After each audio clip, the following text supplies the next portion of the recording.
you don't automatically get coverage if you have business interruption. I mean, for example, I think it would be unusual if, say, General Motors had a strike, which they did, and that they have business interruption that covers the strike. We actually wrote about, probably the only annual report in the United States, the amount of litigation that is going to be generated out of what's already happened, let alone what may happen, is going to be huge. Now, just the cost of defending litigation is a huge, enormous expense, depending on how much there is. Now, in the auto insurance field, which is our number one field in terms of premium volume by some margin, that's more definable. But who knows what comes out of it in terms of litigation. But in what they call commercial multiple peril, which involves property losses, and where some people elect to buy business interruption coverage,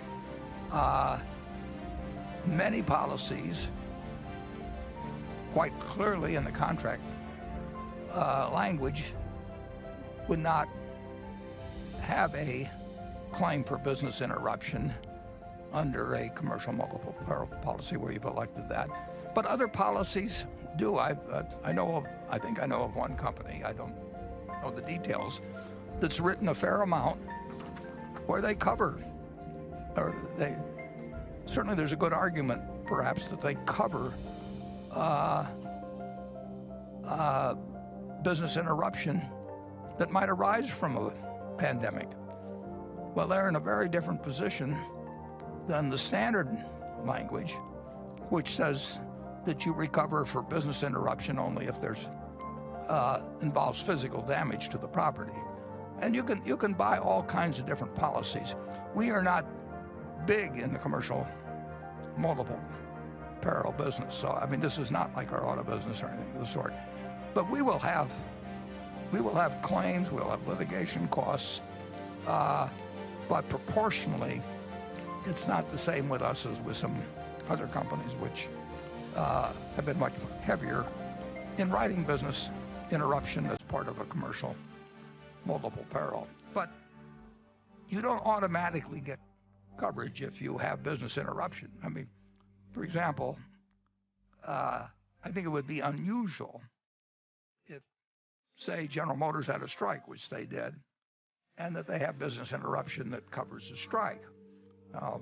We actually wrote about, probably the only annual report in the United States, we wrote about business interruption insurance because we had it over in France when one of our properties was adjacent to a property that's much smaller property that had a fire, and then it spread to our plant, and it caused a lot of physical damage, and we have business interruption that ties in with that.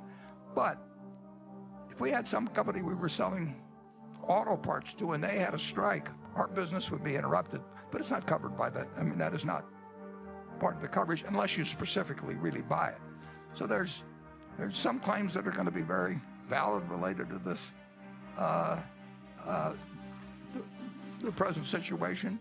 There'll be an awful lot that there'll be litigation on that won't be valid, and there's no question that some insurance companies, I know one in particular, that will pay a lot of money relative to their size in terms of policies that they've written, and I think we have reserved, and our history shows we generally have reserved on the conservative side adequately, at least, and that's certainly our intent. And we tell no managers of any of our insurance operations what numbers we expect from them or do any of that.